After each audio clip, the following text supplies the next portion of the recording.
Good morning. This is Shanker, and in my series of my experiences in astrology, there is a particular dictum which is there in Lal Kitab, which I feel is very good and has also been said in the Nadi system and other system. Lal Kitab is nothing but a compilation of a lot of systems which have got segregated. Some have gone into Vedic, some have gone into some are from Nadi, some are from other other fields in other areas. So this is one thing which I liked and which is very helpful in prediction, where it says that the first house is the king, and the planets in the first house are the king. Planets in the seventh house are its wazir, jo, the people who advise the king. But the only caveat they put is that the planets in the first house can impact the planet in the seventh house, because the king can impact the advisors and the people who are working under him. But vice versa, the planets in the seventh house cannot impact the planet in the first house.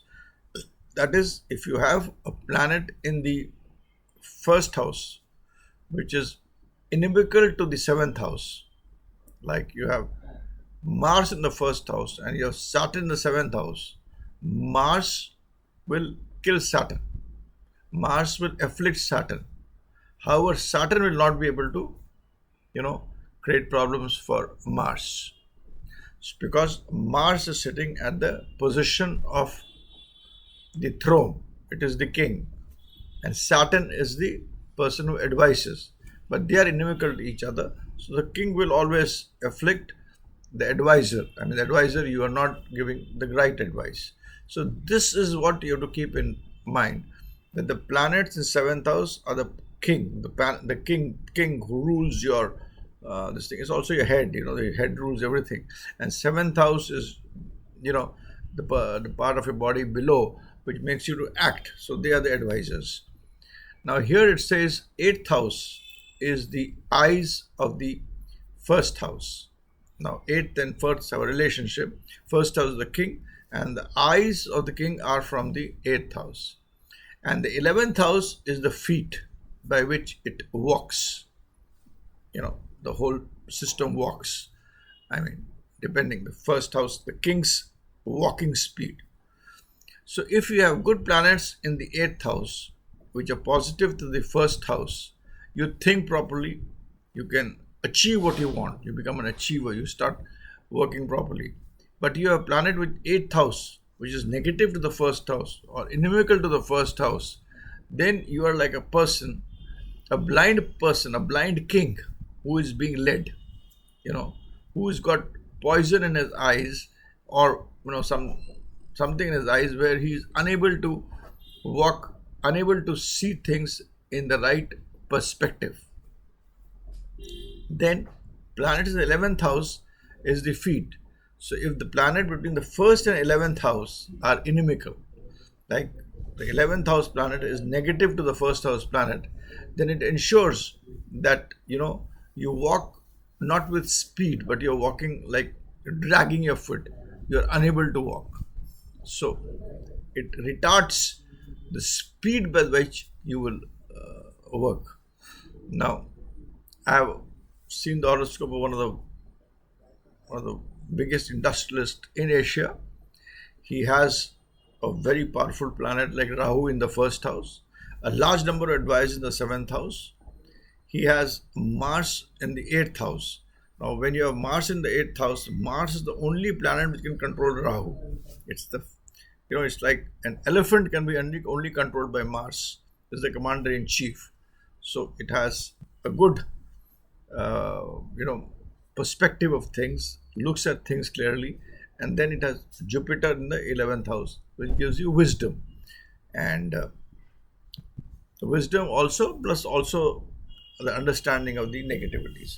So when you have planets in the first, 8th, and 11th who are good, then the king, that is yourself, will not be able to see through the right perspective, but walk with the right speed. But and if you do it like this, the combination is between first, seventh, eighth, and 11th.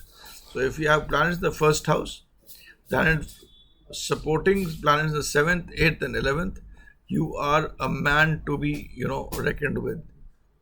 You will achieve whatever you want. Vice versa, if you have a planet, as I've explained you, inimical planets, the eighth house, you're looking at things, the perspective of things will not be correct. If you have negative planets in the 11th house to the first house is the king. If you have an 11th planet, which makes it to walk, tells it how to walk, I mean, you have a plan, you have a perspective, but you don't know how to, execute it. So then execution becomes a problem in your life. So first, seventh, eighth, 11th are very important. One more very important thing is that the number of planets in the first house should be lesser, should not be very high, should be lesser than the seventh house. Because if you have too many planets who are telling the king, do this, do that, do this, do that, and don't have an advisor, and you have only one advisor in the seventh house, he will not be able to comprehend things and give you the right advice. So it's always good to have less planets in the first house, but planet in the first house is very important, and one planet in first house, two planets in seventh house, ideal, and they're friends. Then those two planets lead the king what to do. One planet in the first house, like Rahu or some other planet, and then you have planets in the seventh house, which advises it. Then you can see it. By planets in the seventh house, you can see how the person will function in life with respect to the planet in the first house. First house the king and seventh house the advisors. So the advisors tell the king how to move, and with your knack, looking at more in horoscopes, intelligence, you will be able to see the entire personality of the person as to how he will function. Eighth house, of course, is related to the eyes of the first house, and 11th house is the feet of the first house.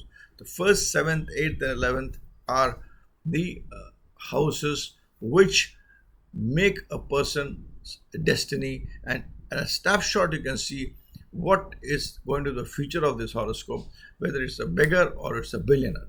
A beggar will become a richer beggar.